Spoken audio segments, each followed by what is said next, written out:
Persiapan Misa Minggu Biasa ke-33 tahun B, akhir zaman. Injil minggu ini diambil dari Injil Markus bab 13 ayat 24-32. Dihimpun dari 4 penjuru dunia. Perikop ini mau menjelaskan tentang kedatangan Tuhan di akhir zaman. Markus menjelaskannya dengan mengacu kepada kitab Daniel. Penginjil melukiskan bahwa ada siksaan berat dan kekacauan di langit serta guncangnya kuasa langit untuk mendahului kedatangannya. Pada saat itulah Anak Manusia datang dalam awan dengan segala kekuasaan dan kemuliaan. Namun kapan waktu tepatnya tidak ada yang tahu. Pesan tersembunyi dari perikop ini adalah bagi pembacanya agar berperilaku yang pantas sebagai orang pilihan guna menyongsong kedatangannya. Bacaan pertama diambil dari kitab Daniel bab 12 ayat 1-3. Dia datang untuk menyelamatkan umatnya. Kitab Daniel juga menggambarkan tentang akhir zaman dalam bentuk akan adanya kesesakan besar mendahului datangnya akhir zaman. Saat itulah Allah datang untuk menjalankan penghakiman. Penulis kitab Daniel menggambarkan bahwa keselamatan itu dijalankan dalam bentuk penghakiman dan kebangkitan. Dikisahkan bahwa semua orang yang telah mati akan dibangkitkan.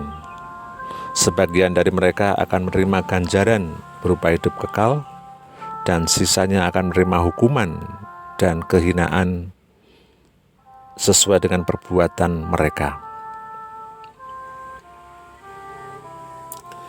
Jagalah aku, ya Allah, sebab padamu aku berlindung. Mazmur, tanggapan dari Mazmur 16 ayat 5 dilanjutkan ayat 8-11. Mazmur ini mengingatkan kita untuk tidak fokus pada soal kengerian akan gambaran akhir zaman, tetapi mengajak kita untuk fokus pada kedatangan Allah sang sumber sukacita.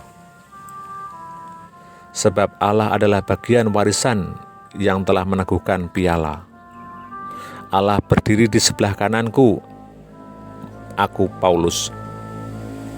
Aku pemazmur. Ia tidak menyerahkan orang pada maut dan memberitahukan jalan kehidupan.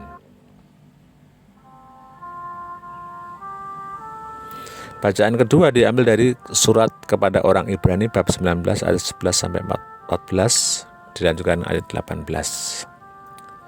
Oleh satu kurban itu saja Kristus telah menyempurnakan mereka yang dikuduskan. Tema ajaran dari penulis surat ini pada hari ini adalah kuasa kurban Kristus yang tak terbatas. Pertama-tama ia membandingkan kurban yang berulang-ulang dari perjanjian lama, tetapi kurban itu tak mampu menghapuskan dosa. Berbeda dengan Kristus yang cukup sekali mempersembahkan kurban.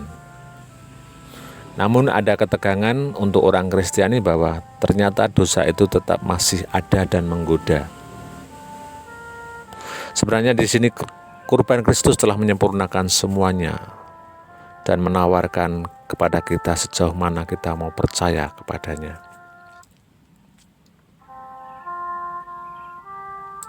Berkat sabda dan ekaristi, gereja setia pada Kristus yang telah berkorban demi keselamatannya, sehingga ia termasuk dalam kumpulan terpilih di surga. Bandingkan dengan rumusan doa kolekta.